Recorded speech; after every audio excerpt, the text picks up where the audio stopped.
welcome to the Kenney Show.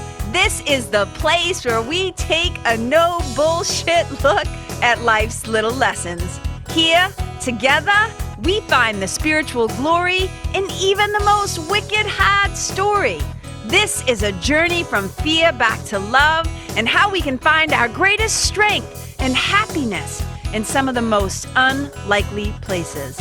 I believe that if you're willing to change your mind, you can totally change your life. So, are you ready to rewrite your story and choose to live free? Let's do this.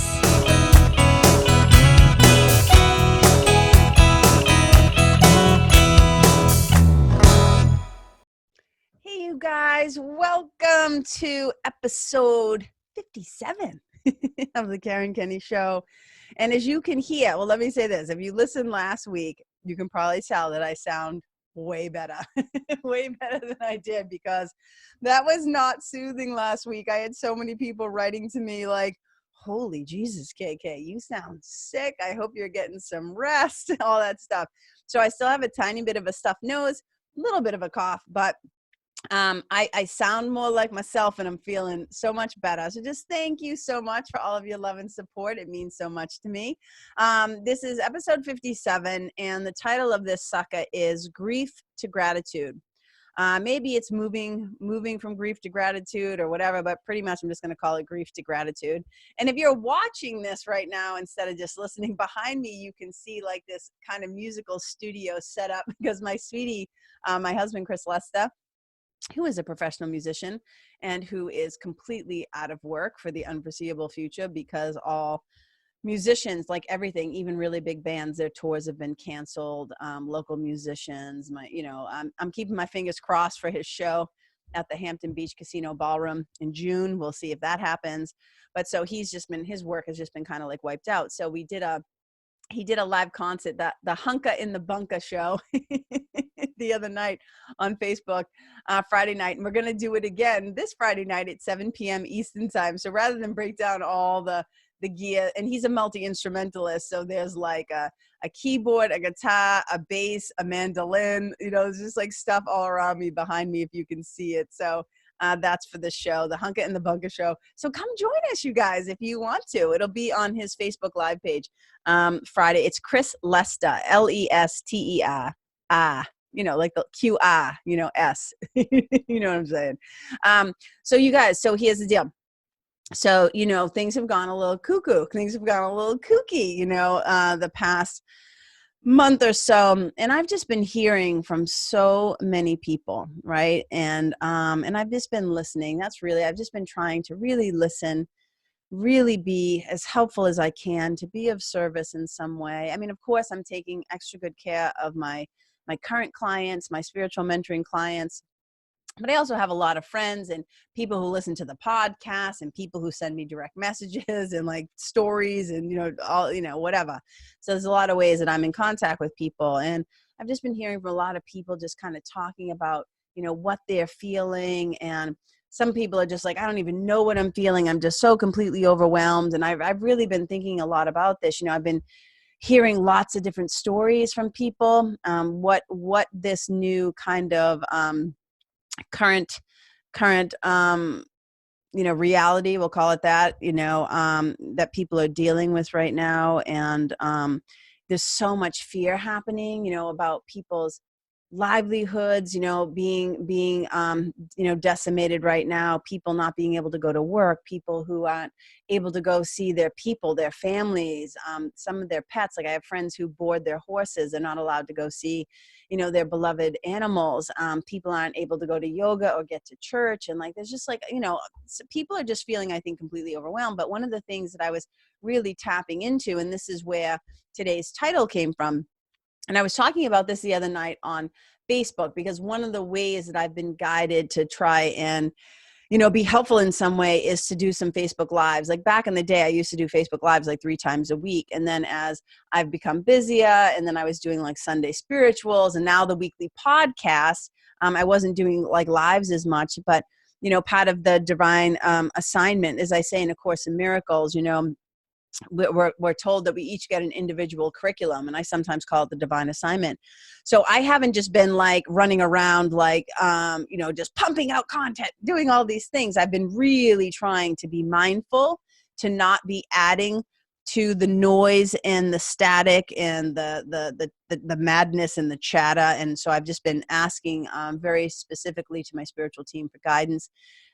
Those of you who are Course in Miracles students, you might call that Holy Spirit. You might call it inner teacher. It's all the same thing to me, right? I just call it spiritual team because it's very user friendly. And I've been asking for some guidance and just asking them, like, how can I be helpful? So I did some Facebook Lives and I talked about this, about, grief to gratitude and what that really means. And the reason why I was bringing it up, and I'm sharing it here because I realize not everybody follows me on Facebook, and I didn't want you guys to miss it, because we talked about what I thought was some helpful things. And I always say, my goal with any kind of content that I'm doing is to either be, to educate, to elevate, to entertain, or enlighten. And that is always my greatest hope. And I mean, honestly, I don't know if I always hit the mark, but it is always my greatest hope. So, what I was saying is, from all these stories and all just all the stuff, like so much story, so much stress. And what I realize is what a lot of people are feeling right now is grief. And there is a very powerful journey that can happen from grief to gratitude, okay? But it's a journey and it's a process. And we don't just get to skip to the gratitude part. And some people just aren't even remotely ready for the gratitude part. So I want to just start at the beginning. So what I believe is that there's a lot of grief going on right now. There's a lot of grief that people are experiencing right now. And I think they're experiencing the death of what was. The death of what was, the death of how we were, the death of who we were, the death of what we were able to do. There's so much right now that is changing, transforming, dying, falling away. Some of it is relationships. Like some of it's professional. Some of it is deeply personal. Some of it is definitely cultural. Like as a society, we're kind of all going through that. Like the collective consciousness right now is really being asked to kind of like, somebody shared this really funny meme that was saying, it feels like right now the universe is sending us all to our room. Like, go to your room and think about what you've done, which just cracks me up. But I believe it. I think that there is this thing right now where the old ways are no longer working. And I'm going to talk about that next week, I think, on another podcast, like the new normal. And just how, like, what was familiar to us, what was like our preferences, the way that we were able to do things, the freedom that we had, like all this stuff is now kind of like quarantined, locked down. You don't get to just move about the world. And if you are, then you're getting yelled at because you're being selfish and stupid and like all these things, right? So there's a lot of grief. And here's what I know about grief from my own personal experiences. Let me be very clear. I always say this when I do these shows, when I share content online, this is my opinion in the moment. These thoughts and things that I share are often based on my personal experience, because I can't tell you what's true for you. I can say what's true for me or what my experience has been, and then I can reflect back. I can make my report, right, of like what my experience has been. No shape, way, or form am I telling you that this is how you're feeling or what you should do or what's true for you, right? I always want to be wicked clear about that. I'm just sharing from my POV, from my point of view, what I feel like is happening. And I feel like there's a lot of grief going on. And what I know from grief is that new grief, this kind of new world that we're finding ourselves in, this new grief triggers old grief. So if you have some stuff, even stuff, you guys, that you thought you had worked out, that you had worked on, that you had healed, right? And all of a sudden you're like, oh shit, this again, like this is bubbling up. It's not, I was saying to my sweetie the other day, I just kind of was walking through the kitchen and I just turned to him and I started laughing and he's like, what? I go, I'm 51 years old and sometimes I still just want my mom. Like I still just want my mom. And I was just thinking about my mom and how comforting, how nice it would be right now to be able to call that one person who like unconditionally loved you and made you feel safe. And, and I was just having that moment and, my grief around my mom is obviously different. It was because, her death and that was so long ago. It happened when I was 12.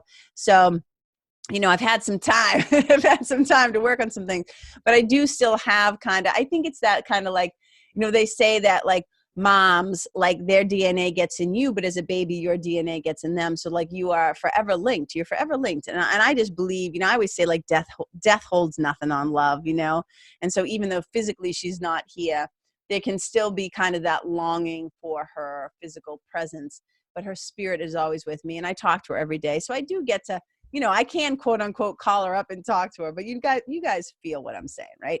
So I just know that like new grief often triggers old grief. And so don't be surprised if you find yourself extra emotional and extra kind of feely and extra kind of feeling maybe a little bit like, overwhelmed with your emotion and like surprised at how you're feeling, and also that you might ping pong around a lot, right? Like you might go from I've got this, like I've got this, to all of a sudden being in the corner, like feeling like you need a nappy and you just need a blanket and you just want to curl up cozy and take a nap or whatever, So I think a lot of us kind of find us in a new circumstances, especially those of you who I was thinking about this, how a lot of people have out of work, and that's really overwhelming, right? Financially, we're feeling it here too, with my sweetie being completely out of work, like half our income is gone. And I'm not like really haven't been doing like a ton of like, hey, come work in my programs, right? So we're definitely feeling the financial squeeze too. And so, we're two self-employed people. So like, I get it, but some people are still working, but now they're working from home. And guess what? Their kids are there too. And that's like, holy shit, overwhelming as well, right? So we're all doing, I think, the best we can. Maybe not everybody's doing the best they can. Maybe some people have just given up, but I think most of us are trying to do the best we can to navigate this new way. And, there can be a lot of like fear and frustration and stuff that's coming up. And this is like, talk about a huge opportunity. You guys know how I often say that, this being human is like being in the fucking forgiveness Olympics. Talk about building your forgiveness muscles right now, like holy moly. So I just wanted to acknowledge that I think that there's a lot of grief going on. I do think that there's a pathway, and I know because I've lived through it, right? That I know that you can get to the gratitude eventually, but it's a journey, and I want to talk about that. So, I used to do these grief and yoga workshops, and I would invite, however many people. I don't think they were normally like around 15 people or so. We would get together and we would do some yoga. We would talk about yoga philosophy. We'd also talk about grief and like where they were at, right? Because I'm a spiritual mentor. And so we would talk about these things. And one of the things that I saw a lot in the grief and yoga workshops is something that is called anticipatory grief. And we'll talk about that in a sec. I just wanted to say it.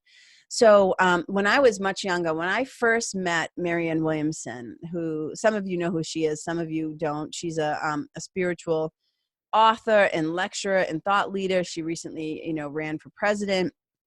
But so I have a relationship with Marianne, but I met her when I should say that the second time that I met her, I met with her in LA at a person named David Kessler, my old friend David Kessler. And David Kessler, and I say friend, like it's not like, oh, we talk on the phone and stuff like that, but David and I let me say it this way, David and I have known each other for a really long time and of each other. And I'm really aware of his work. And David Kessler is one of our country's leading grief experts. And David was kind of like the protege and a mentor of and a colleague of, I would also say, of Elizabeth Kubler-Ross. And Elizabeth Kubler-Ross has been made famous. Most people know her for her work surrounding the 5 stages of grief.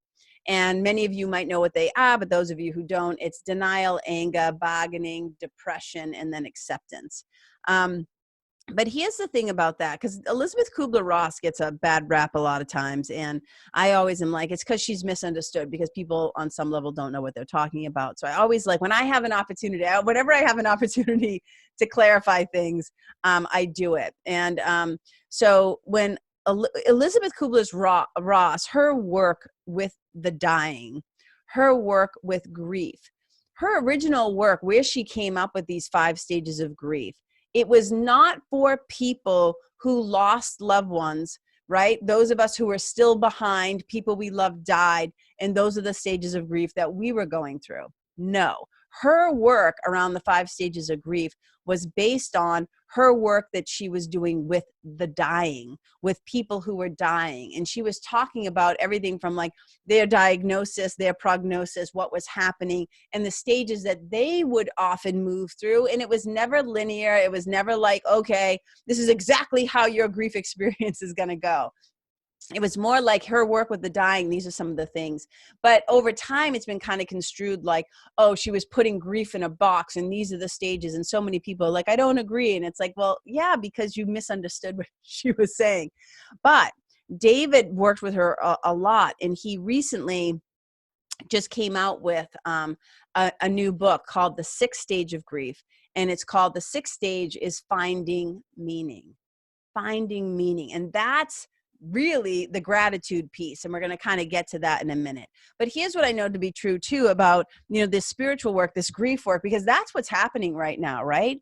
In all of this chaos and all of this unknown with COVID-19 and what if, somebody I love is going to die and like, like the grieving of what has been, the unknown of what's to be. We oftentimes are so uncomfortable in it that we just want to skip the grief part. I keep saying, we don't get to skip the grief part. In this spiritual work that I do, in this spiritual work that we all do, because we're all spiritual beings, we really tend to over-identify with the human part of us, this very body, like this body identification. I'm kind of smacking my chest. But what we're really is we're spirits kind of having this experience in this very human realm that we've created, okay? But who we really are as spirits. So we're all spiritual, but we don't get to skip.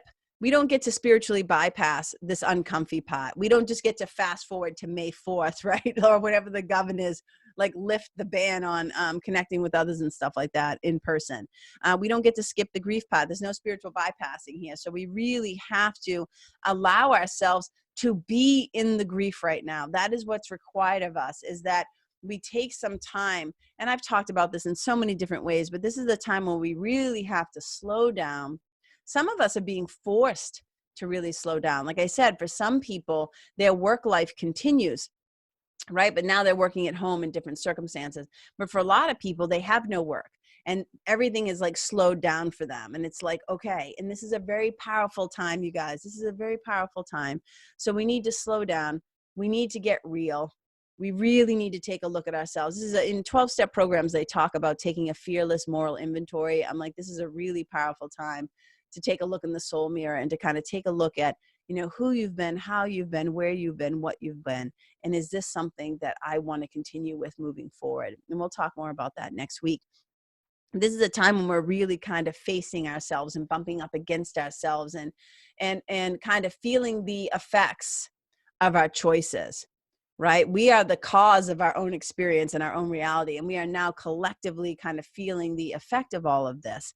And so one of the things that's part of it, right? This slowing down, this being present, like being incredibly present and really letting yourself feel your feelings. This isn't about sucking it up and stuffing it down. This isn't about false courage or false strength, right? This is a time for kind of reconciling and recognizing like what we've been up to and what we've been doing as a culture, a society, a world, a collective consciousness. What's our individual role here? What have we been up to? And this is a really powerful time. You might have heard me talk about this. I can't remember if I talked about it last week, but about like building your house on rock, building yourself, right? Your internal stabilizers, building yourself on rock instead of sand right now, because that's what COVID-19 is. It's not even, it's a sand thing. It's temporary. This too is going to pass. We may not know exactly when. There might be kind of like this return, because it's not like once they let us all out of our cages, right? When everybody gets to go back out in the streets and play, that the germs are just going to be gone. It's this right now is to just try to keep a lot of people from getting sick at once, but eventually we're all going to start to mingle together. So it's not like this might not still be happening even in the fall and stuff like that, but hopefully it won't be so severe. And hopefully by then there'll be a vaccine and people will be a lot safer out there. So this is really a time right now to be inside, to be with ourselves. And I think it's so fascinating, like when they keep saying like, you have to, quarantine yourself. You have to be in your homes. And so many people are like saying like, oh, I'm stuck at home. I'm like, no, you are safe at home. So be safe at home. And while you're at home, while they say stay in, when they keep saying that, stay inside, I'm like, amen. Let's take that a step further into the spiritual realm of go inside, stay inside, go into yourself, go into your own mind. This is a powerful time for like prayer, meditation, contemplation, mantra, do your rosaries, whatever your thing is. And again, we'll talk about that in a little bit. But here's the part about feeling your feelings, okay? I always say like this. So, I'm a wicked sensitive person. I was always a wicked sensitive kid. I'm sure that plenty of you are listening are like, yep, empath, like, yep, deep feeler. Yep, I'm sensitive too. And you've probably have been this way your whole life. I think all of us are sensitive in some ways. I think some of us, might come through with a little bit thicker skin, but we all have the capacity, to build our resilience. But I think a lot of us, if we were really being honest and we were allowed to feel our feelings as children. You'll discover even those of us who weren't allowed to really feel our feelings as children, who were then kind of labeled and rewarded for being tough. Double amen hands. I'm raising my hands because recognize that. Underneath all that toughness in me was a wicked sensitive kid.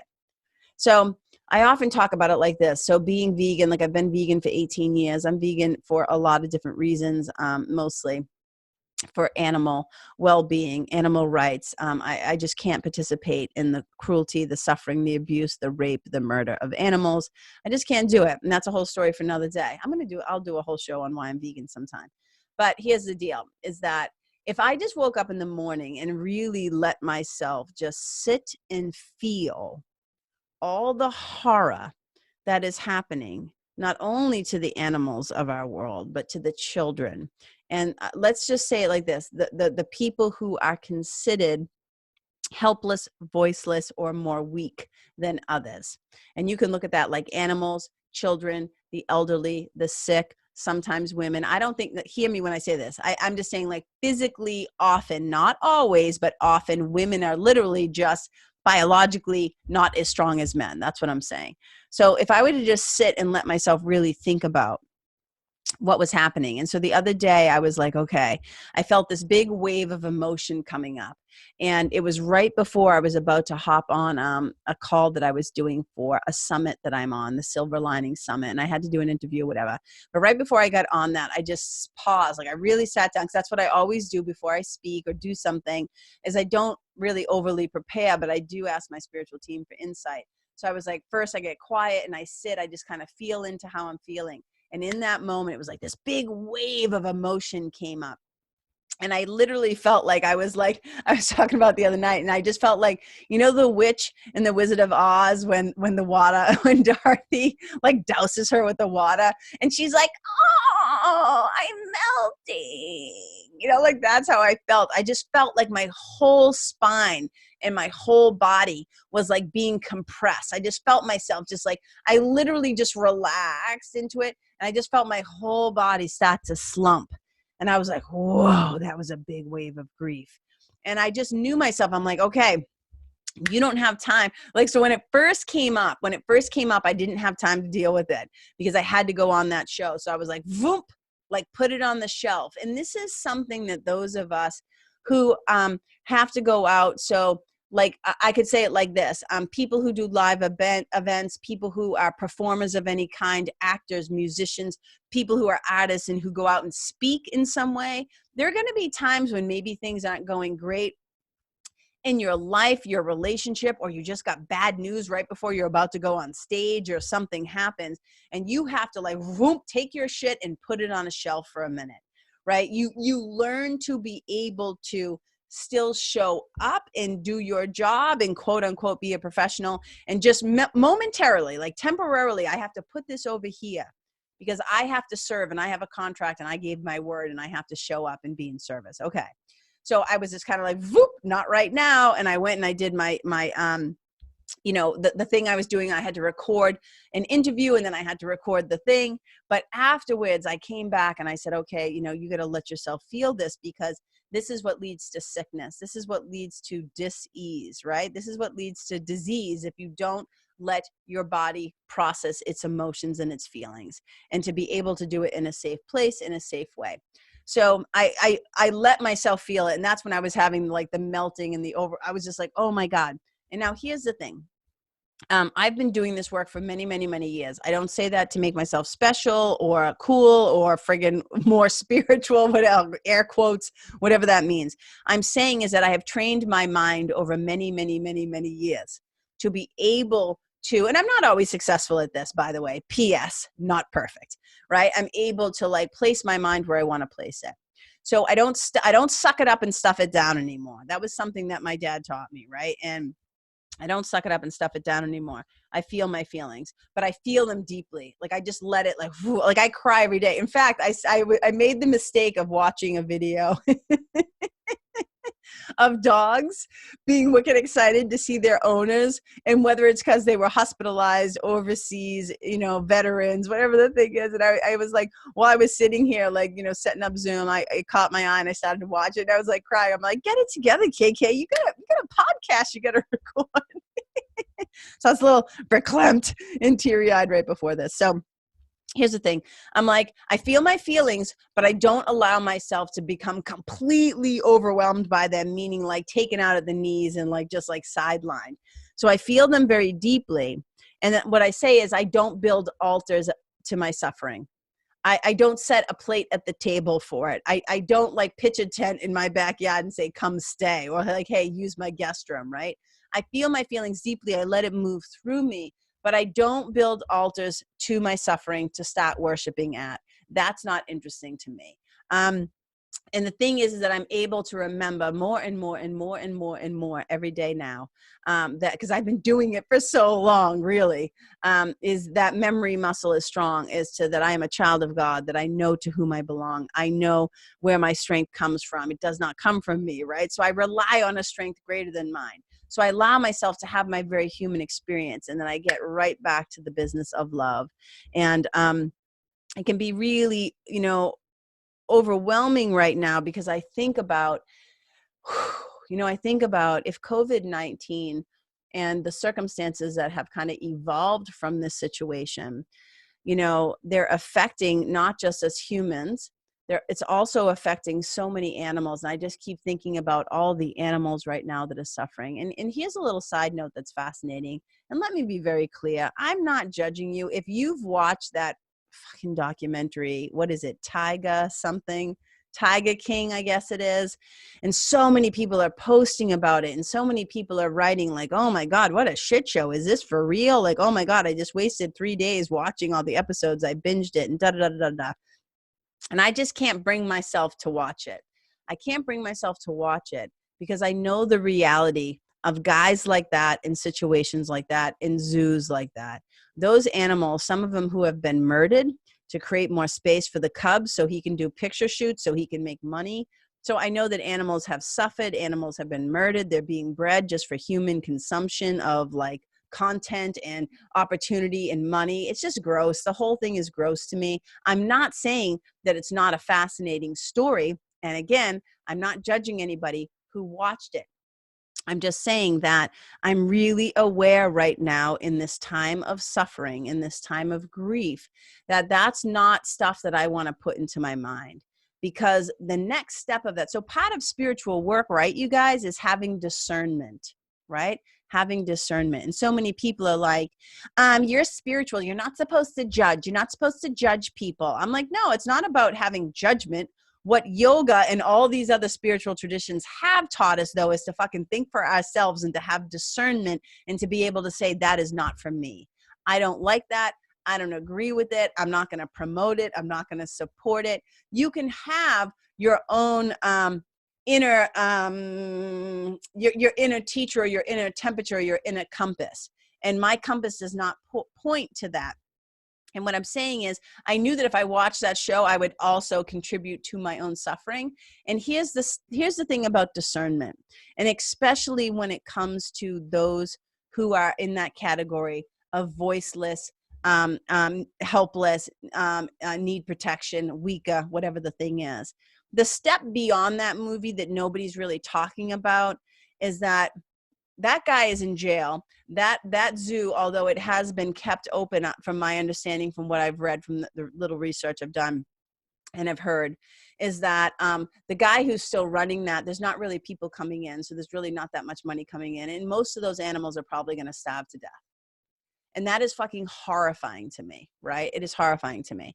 And so you can hear my voice, like I'm starting to get emotional just like thinking about it. And so part of my not building altars to my suffering, it's like I'm informed enough to know like about that story, but I'm not going to support it. I'm not going to give that guy any fucking recognition. And I know I'm mentioning it. Yeah, I should say that. I'm mentioning it on my podcast. But what I mean is we got to be really smart right now. And I'm like, watching that would not be helpful to me. So I am what's the word I'm looking for? I am using my own agency, and I'm choosing what's helpful and right for me so that I don't get overwhelmed. Like that is just not a story, because to my point of where I was going with that, and I'm back, so I regressed and I'm back. Where I was going with that is what I understand is that so many animals right now are suffering. And not only that, you guys, when I think about all the little kids, all the children who went to school because school was their safe place. And it was the place where they got fed. And it was the place where somebody maybe saw them, their teacher perhaps, like acknowledged them and gave them some love. They got to see their friends. They got a meal. They got away from their abuses. They got away from terrible home conditions. I'm just thinking about all those kids, right? This is what can happen if I allow my mind to just focus on all the suffering of the world, right? And I start building all those little altars. It's like, oh my God, all those kids right now who are just stuck in brutal situations 24/7 now. They get no reprieve by going to school. So this is part of this work right now, is to look beyond ourselves. Part of the grief work, and why grief is one of the things that grief makes me grateful for. Part of one of those little leaps into gratitude is that being in my grief allows me to strengthen my compassion muscle and to really be more mindful and aware of other people's grief. And so here's the deal. Feel your feelings, but don't get swamped in them. Don't become completely overwhelmed by them. And so I always say like this, my job is I feel them, I recognize them, and then and we're back. And I come back to the business of love. I come back to the business of how can I be helpful? And if I can't do that, the other question I can ask myself is how can I get help? So right now, if you're finding yourself getting pulled under, like that undertow of your grief, you can reach out for help, hopefully from your friends. If you have a mentor, your feelings, your friends, your family, a mentor, or somebody who can help you. And one of the gifts, one of the other things, kind of dipping our toe into the gratitude piece of this, is one of the gifts of this right now is we really, really, really, really get a chance to kind of know ourselves, to take a good look at ourselves, to spend some time alone in our minds. You are being invited to know thyself. And in the beginning, you might be a little like anxious, like, oh, I don't know what to do. So you Netflix your brains out. You know, a lot of people, however you numb or distract, I could list them all. There's 1,000 ways, right? Porn, food, booze, drugs, Netflix, Facebook, social media, whatever the thing is, there's 1,000 ways to distract yourself, right? There are healthy ways and unhealthy ways to keep your mind occupied. So one of the gifts right now is we're going to get to spend some time looking at ourselves. And so, all right, so I want to kind of get back to the other thing, the anticipatory grief, because I think the other thing that people are feeling right now is not only they grieving the end of what was, now they're kind of in this grief place of what might be, this unknown, this future thing. And I always say anticipatory grief is really, for me, about anxiety. It's about things we can't control, right? So there's a lot of this stuff of like, oh my God, what's going to happen? What if it's not May 4th?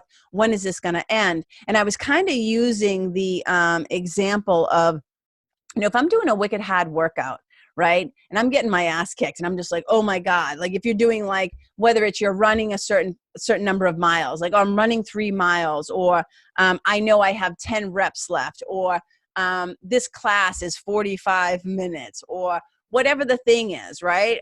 This semester, I know it's ending now. When we have an end to things, we can usually tolerate things a lot better. When we are in the unknown and we don't know what the date is or what really is going to happen, that can create a lot of anxiety. And how we often experience anticipatory grief in like our human relationships is, for an example, let's say that somebody you love has Alzheimer's or dementia or lupus or ALS or some MS, right? Some sort of disease where you're not only kind of knowing that there's going to be grief when your loved one passes, when they are gone and they die, but there's also the anticipatory grief of watching this person that you've known and loved lose their memories, lose their happiness, lose their ability to recognize, right? Lose their ability for motor function, to walk, to swallow on their own, whatever the thing is, all these kinds of things. We see anticipatory grief a lot in people who are caring for loved ones who are sick, or knowing that, oh my God, this thing is going to happen and I don't know when and I have no control. And it can just cause so much anxiety. And here's what I know right now, that this anticipatory grief and anxiety and all this fear, it's just as infectious and contagious as COVID-19. You can just see it spreading like wildfire. That's why we saw the hoarding. That's why we saw all those people slip into me, mine, like I got to take care of mine. I got to take care of mine, right? That mentality. And that is a lack of being able to be aware. You only hoard stuff when you are out of your right mind. And you are not thinking of other people. You are not thinking about what other people's needs might be. You're not thinking about other people's suffering. So this is a really powerful time to be able to increase our compassion muscle by first acknowledging your own suffering, and then knowing, since we are a collective, since we are a united beings and people, that's what all the spiritual traditions tell us, is that we are one. Right? We are one. And is that, if you have suffering, then of course your brothers and sisters also have suffering, right? Your brothers and sisters of the world, of the human and animal kind. So this is a really important time for us to increase our compassion muscle, and and doing this will be part of the gratitude journey. And I was talking about how, in David Kessler's book, where he says the sixth stage of grief is finding meaning. That to me is ultimately what's going to come out of it. This is ultimately what the gratitude journey is. And I often say to my clients that if we're doing forgiveness work or grief work or whatever it is, I'll say, give your grief a job. We want to give your grief a job. Part of the job is eventually being able to how do I say this?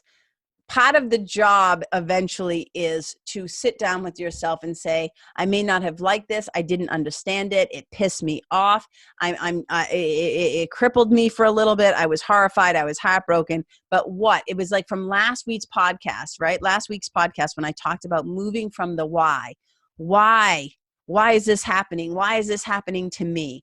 Those questions actually aren't that helpful. If we can kind of move from the why to the what is this teaching me? What is in this for me? What is the lesson or the blessing that is being presented to me right now?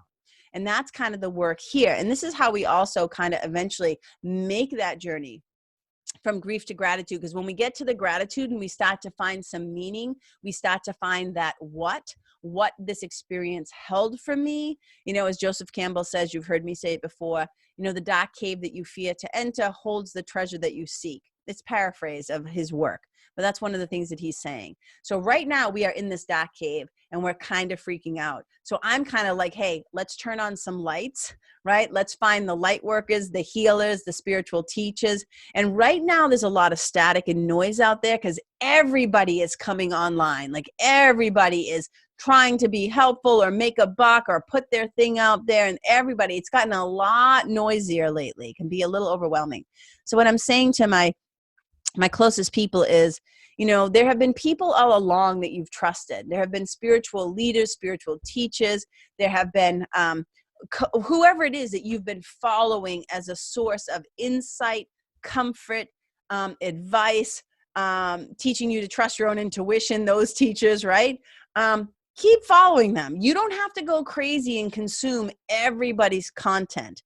Just like you would go to the grocery store right now with a list so you can get in and out of the store. Like, I'm only going in for these 5 things or 10 things or whatever it is. It's the same thing. Don't go shopping right now for all this stuff. It's too much. So just stick with the people, again, the teachers, the writers, the leaders that you have followed, who you trust. And if you trust them, maybe continue to trust them, unless you get a divine assignment, a gut instinct, like, I don't know about them anymore, because then trust that too. So one of the things I wanted to talk about right now, what we really need is to increase our compassion muscle and to also find nurturing and nourishment right now. And well, of course, the nurturing, the nourishment, the safety and stuff that we seek right now is around the basics, right? Roof over my head, food in the fridge, the people around me that I love, my pets, keeping people safe, like all that nurturing and nourishment of the basics, like food, water, shelter, of course, are wicked important. But I would venture to say, and of course, some people would say, well, of course you'd say that, KK, you're a spiritual mentor. But I would say this anyways, whether we were in COVID-19 or not. But I would say in this situation now more than ever, what people need right now is spiritual sustenance. So much of the grief and the fear and the anxiety is because there is no kind of spiritual rock that we're built on, right? So for those of us who this is what we've been doing for a good part of our lives, that's why we're maybe spiritual teachers or healers or leaders or whatever you want to call people. Right now, we need spiritual sustenance, like now more than ever. And this is why I always say, people say, oh, like, are you a business coach or a life coach? And I say, no, I'm a spiritual mentor. And the word spiritual is in there for a reason, because I know from firsthand, true blue experience, what having a deep connection to God, to source, to love, to the divine, to spirit, to goddess, to Jesus, Buddha, Allah, highest self, higher power, your goodness, love. I don't care what you call it. You guys hear me say this every week. I don't care what you call it. It doesn't matter to me. We all have the divine of our own understanding, the God of our own understanding. So the word doesn't matter to me. And this beautiful quote that I love, you guys. I mean, here's what I do care about. I always say, I don't care what you call it. I do. And I always say, I shouldn't have an attachment to it, but a part of me does care that you have some sort of awareness of it, of love, of spirit, of source, of the divine, of God. Right? Again, don't care what you call it, but I do kind of care that you have some sort of relationship to it. And there's a reason for that. It's because when we have a relationship to the divine spark that exists in all of us, then it automatically allows us to access that oneness that I keep speaking about, so that we are more compassionate towards other people. We are more aware of other people's suffering, in animal suffering. We're aware of our link, that connective thread, that golden thread that runs through all of us, that divine spark, the electricity that runs between all of us, right? And so the spiritual sustenance, Ralph Waldo Emerson, of course, I'm assuming most of you have heard of Emerson. He's a famous writer, dead long time ago, but famous guy. And in this concept of not being separate from God, he has a beautiful quote that I love. And in the work that I do, the reason why, so I'm a spiritual mentor, and I say I help people, one of the things that I do is help people to find their own personal connection to the divine, to God, to source. And I don't tell them what it should be, how it should look, meaning I'm helpful here, but I don't say, this is it, this is the one way, this is the path, the road, you have to do it my way. I don't do it that way. I help them to, kind of, what's the word I'm looking for? Cultivate or curate, whatever the word is, co-create their relationship with source. Ralph Waldo Emerson says it like this. He says, God enters by a private door into every individual. God enters by a private door into every individual. And I love that so much. And it describes so much the work that I do. helping people to swing open those doors of love, to help somebody open up the door in their own heart, to invite the memory of God and the divine love back in. So many people are terrified right now because they are sourceless.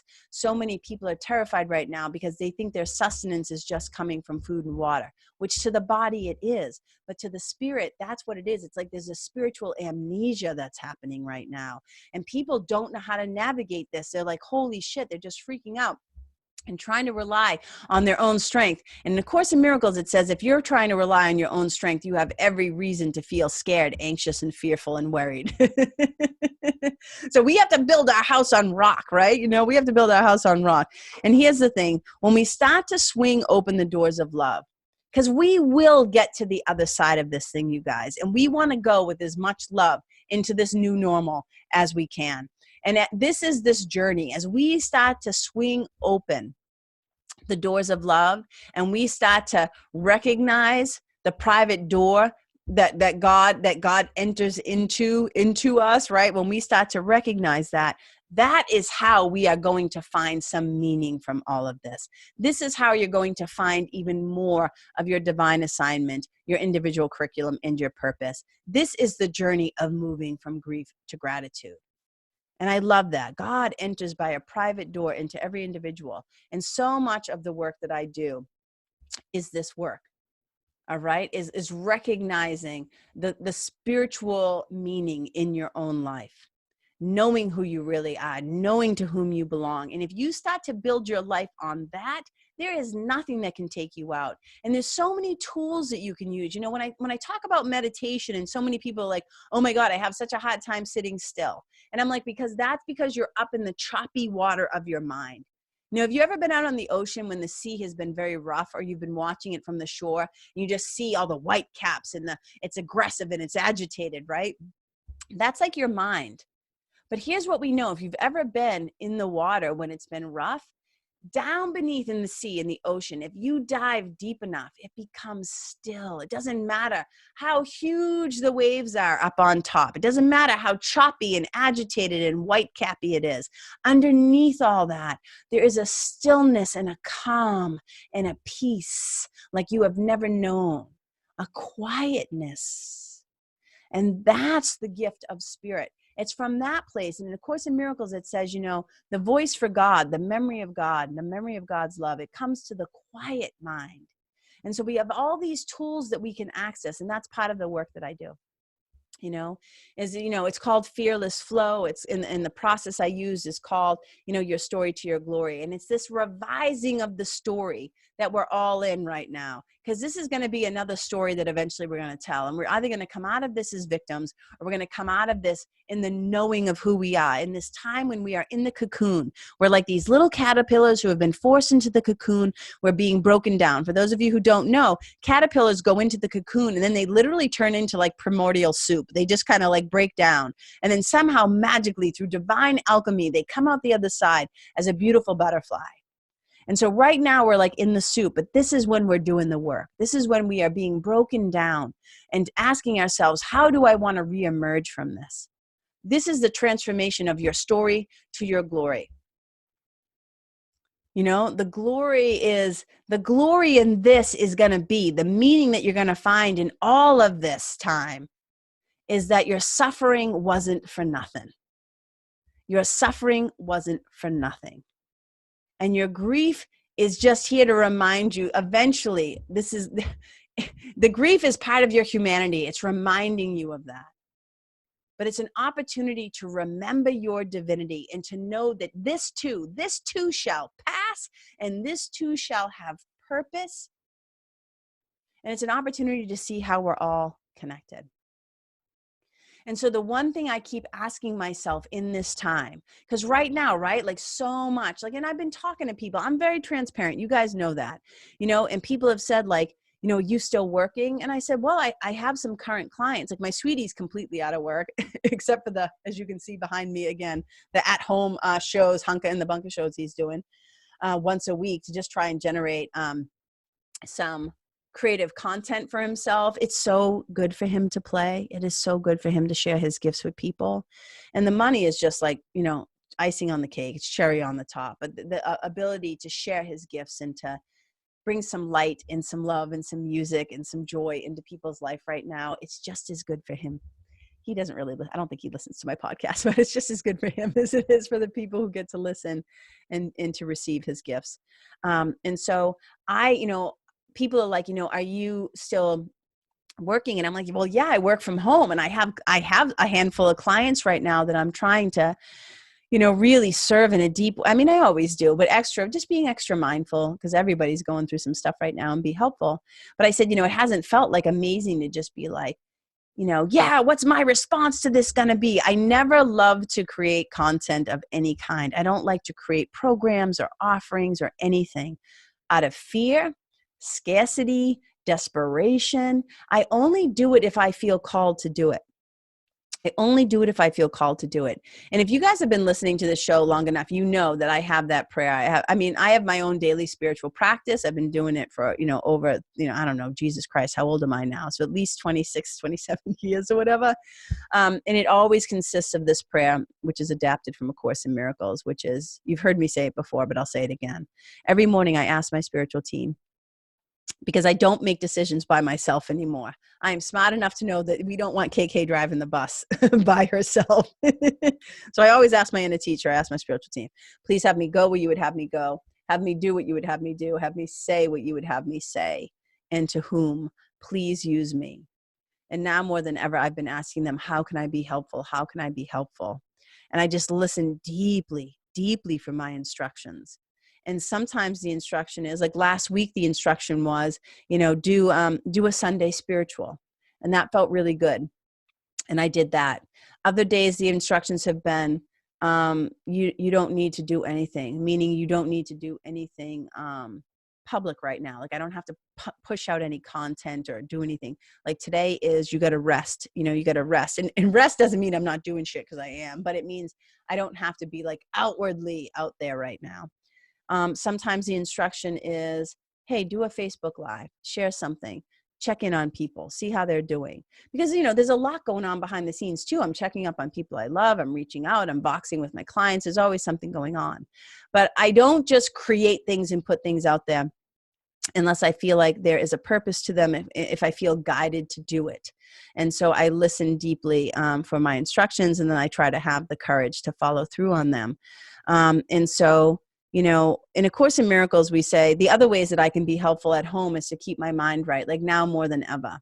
And so, some of the tools that I use on the daily is prayer. In A Course in Miracles, it says, prayer is the medium of miracles. Prayer is the medium of miracles. And I believe it, and I know it to be true in my own experience. Again, I'm never telling you what to think, but I am always encouraging you to think for yourself and to find out for yourself if that's true. So prayer, meditations, and mantra, mindfulness, just coming back to the present moment. Like anytime you start to feel freaked out or afraid, you just bring your mind back to your breath, to pranayama practices, right? Breathing, maybe just breathing into the count of 4, hold it. It's called the 4-7-8 breath. Breathing into the count of 4, hold for 7, exhale for 8. And, there's so many, there's Nadi Shodhana, there's alternate nostril breathing. There's 1,000 ways to kind of keep bringing yourself back to your mind. So sometimes if you're just feeling panic, you just pause, you look around. If you can get your mind to just pause long enough to recognize, oh my God, I'm freaking out, my anxiety, I'm having, like, oh my God. And I just kind of sometimes will look around and I'll say like, this is my water bottle. This is my phone. This is a book. This is a pen. What do I see in front of me? Come back into the room. Come back into this moment. Come back into your body. Come back to your breath. Come back to God's love. Come back to, right? So ways of being very present, ways of being very mindful. Like you guys, there's a million tools. There's meditations. And I always say, you come back to your breath. You can ask somebody for help. You can do some spiritual reading. You can find some spiritual fellowship. You can ask yourself, okay, right in this moment, what can I control? I can control how many breaths I'm going to take. I can control how many steps I'm going to take. I can control what I'm going to make for snacks. I'm going to control taking my dog for a walk. What can I control? Right? There's all these tools. And this is the work that I do. And this is the way that I want to be helpful. And so here's the thing. I'm going to be making, I finally got instructions, right? People kept asking me, are you still taking clients right now? Yes, of course. I have 2 high-end programs that are, I always say straight up front, it's an investment. It's a financial investment. It's a, investment of your time, your energy, physically, mentally, spiritually, emotionally. I have a 3-month program and a 12-month program. Those are great. But here's the deal. They're an investment. And I know right now, not everybody can make that investment at this time. There are plenty of people out there, I'm sure, that could. And if they want to talk to me about that, I am happy to talk to them. I'm like, the doors are open. The love doors are open. I am accepting new 3-month and 12-month clients. But I also have been listening deeply, and I haven't really been called to really push that right now. I don't think you guys have ever seen me sell that in like, I don't know how long, right? I haven't been marketing it or promoting it, but it does exist and I'm always open to talking. But I have been asking my team and I was like, hey, how can I help people get over this hump? Like, how can we just get through this? I heard the date come through May 4th. Right, May 4th. And May is a really powerful month for me. And I'm not going to speak for the members of my family, but I assume like May is, there's a lot of stuff that happens in that month. Everything from my parents, my mother and my stepdad's marriage, their wedding, all within 2 weeks. It's like a wedding anniversary, the anniversary of my mother's death, and then Mother's Day, my mother's birthday, my sister's birthday, my brother's birthday. Like, it's just like boom, like it's just like slammed in May. So when I was like, okay, so May 4th, okay, this is significant. For me, it might not be significant for you. I'm just kind of talking out loud and sharing.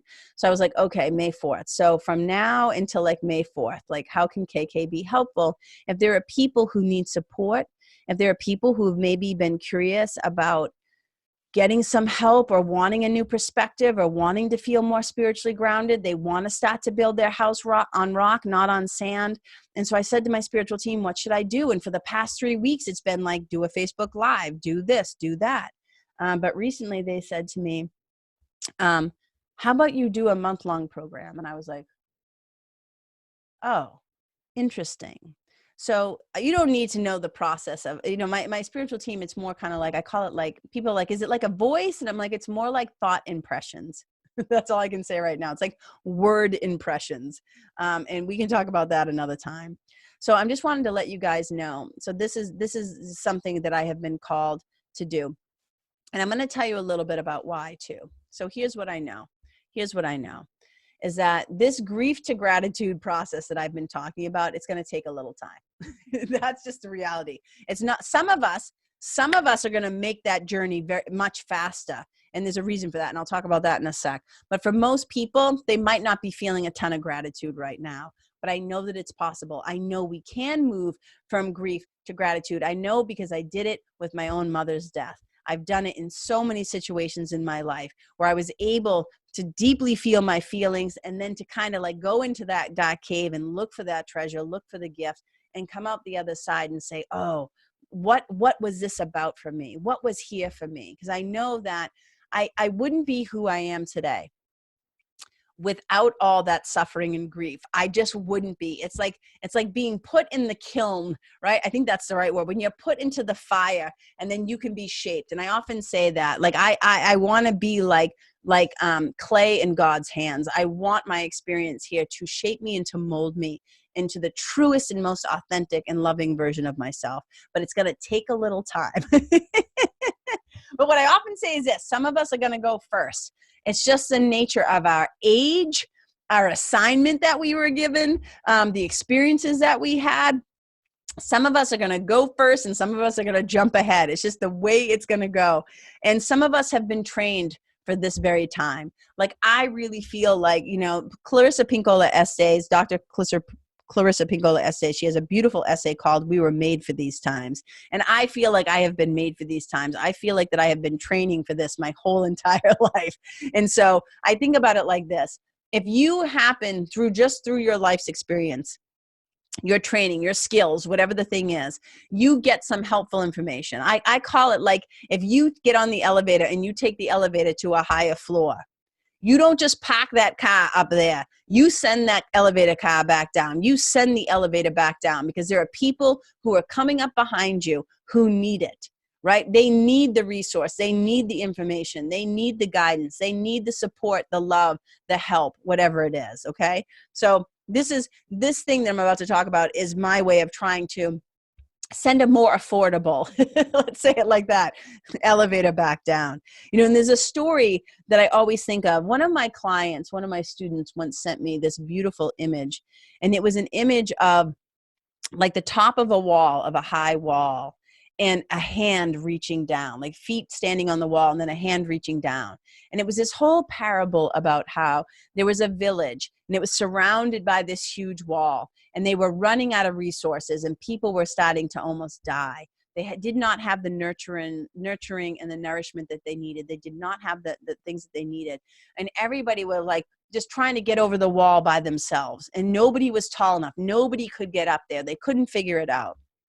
And so eventually a couple of people, like somebody realized, well, if I stand on your shoulders and then he stands on my shoulders, we can get up to the top. Well, imagine if the first person who was tall enough to get to the top of the wall was just like, yeah, see you motherfuckers, I'm out of here. And he just started running, like hopped off the wall and then went and got some oranges or some, whatever. Like just went and got some snacks and said, screw you guys, right? That's not how it works, man. We're getting out of this together or we're not getting out of it at all. The new normal is going to require us. And like I said, we'll talk about this next week, but the week after or whatever, but the new normal is going to require us to do this together. So when you get to the top of the wall, right, you lean down and you pull that next guy back up. And then they do the same thing. You climb up onto somebody else's shoulders. You stand on the shoulders of giants and then you pull the next one up. And that's how we go. And that's how I think about this work that I do. We are pulling each other up, whoever went first. And again, it's not about you went first so you're special. That's ego talk. It's not that. For whatever your life circumstances are, you required a skill set that allowed you to help the other people, whether it's by age, circumstance, whatever the thing is. So I have a lot of tools that I've gained over the years. And so this is kind of my version of kind of standing on the wall and leaning back down and being able to do it. And like I said, I'm happy to talk to anybody who wants more information about my 3-month program or my 12-month program. But this little sucker, I'm just going to call it, I don't know, I'm always saying to people, you got to put some more tools in your toolkit. You need some more spiritual tools in your toolkit. And you heard me talk about a few of them, right? Prayer, meditation, mantra, like whatever it is. And so I was like, okay, so how can I be helpful? How can I be helpful right now for maybe the people who just want to get over this hump? A little month-long program that I can do. So I'm going to do it. It's called the Spiritual Toolkit or Toolbox or something. I don't know. It'll be something like that, Spiritual Toolkit. It's going to start Monday, April 6th. It's going to go to May 4th.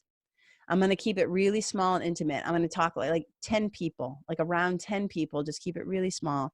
And if you're somebody who's been if you were like wanting to come to my retreat that got canceled and you're like, but I want to see what it's like to, before I make a big investment in the bigger programs, I just want to know what it's like, to work with you, KK. This is like a perfect time.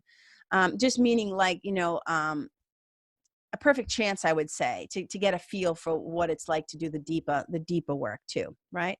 So what it's going to kind of look like is it's going to be a month long, April 6th to May 4th, 10 people-ish. It's going to be like 4 group calls. We'll do it on Zoom. There'll be 4 modules, it'll be like a video and a PDF. So I don't want to overwhelm you either with too much. It's like just enough, like some group calls. There'll be a private Facebook group, couple of modules, like 4 modules. I'll probably pop in, do a few surprise Facebook lives. How you doing? So we'll get to talk. I'm not doing any individual one-to-one calls because it's already like a lot going on with my clients who I'm currently working with and stuff like that. But I'm like, what can I do that is just a nice, simple, but helpful, right? Offering right now. There'll be some resources and stuff like that. So if you're listening to this, if you hear the sound of my voice, you'll know if this is for you. I don't need to convince you or whatever. The price is going to be like $397. And if you're interested, you just reach out to me. Send me an email, Karen@KarenKenney, KENNEY.com. You can send me a DM on Instagram or, tag me, whatever. Send me an email. You can go to my website. There's a contact form on there, KarenKenney.com. Look, there's 1,000 ways. Carrier pigeon. No, don't use pigeons. But there's 1,000 ways to get in touch with me right now, if this interests you, because I really want to help people to navigate this time. Because I think if we can just hang in there, and who knows, May 4th, the date might get changed again, and maybe I'll do it for another month. I don't know. But right now, that's the window that I have received my instructions. And who knows? I always say, like, I have no attachment to this. I received my instructions. I'm following through. I'm doing my part. And hopefully I can be helpful to some people. And you guys, and I hope the podcast remains a good resource for you. I do it because I wanted I love connecting with you guys. I love telling stories. I love spirituality. I love being of service. I love being helpful. And it's one of the ways that I can offer free content. So I hope something that I shared today landed in your heart, from my heart to your heart. I hope you're hanging in there. I just hope you know I've been thinking of you. I've been blasting you all with love. I've been keeping you in my prayers. I'm keeping myself in my prayers too, because God knows, we all need a little help right now. I'm keeping my mind right. My spirits are high. I'm feeling really good and grounded. And, and there are moments when my mind starts to take a detour into fear, and I've been doing this long enough that I can pull myself back. I know when to ask for help when I need it. And all of these things, like, this is what I'm saying. This has been a lifetime of kind of cultivating, spiritual practices. And in some way, maybe if it calls to you, maybe we'll have this opportunity to have some fun together and to work together and to get some tools that will help you to navigate not just this difficult time. This isn't going to be the end, you guys. There's always going to be things in our life that are going to come up, and we're going to wish, like, shit, I wish I had some resources. I wish I had some spiritual tools and some strength that I could rely on. I wish I knew, right? I want to have access to that private door where God enters into my heart. So wherever you are, you guys, know that you are not alone. You are not going through this alone. That I am with you. That I feel you. That I hear you. You're reaching out to me, and I'm listening. And I hope this resonates with you in some way. Know that you are loved. Know that I love you. And as always, no matter how difficult things might be for us right now, remember who you are. Remember to who you belong. So when you're interacting with others, remember that you are an ambassador of love, that you have an opportunity to be an instrument of peace, and you get to be the light of the world that you are. You get to be the love that you are. So wherever you go, may you be a blessing. Bye.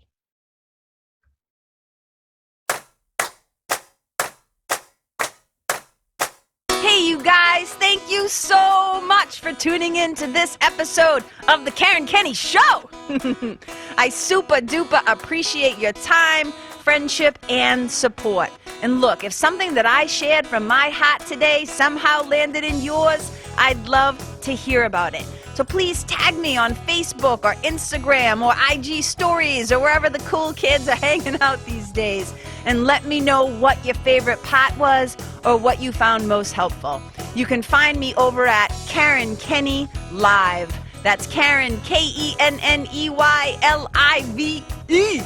And if you're digging what I'm saying and you want to hear more, I'd be wicked grateful if you could go to iTunes and subscribe and leave a review, because you guys, that's how you'll help me to keep spreading the love. And if you can think of someone that could benefit from hearing this episode, please share it with them. I'd also love to stay connected with you. So if the feeling is mutual, please go to KarenKenney.com/freebie and download my free guide to building your spiritual team. Until next time, my brothers and sisters, keep living in the fearless flow. Know that I see you, I appreciate you, and I love you. And wherever you go, may you be a blessing.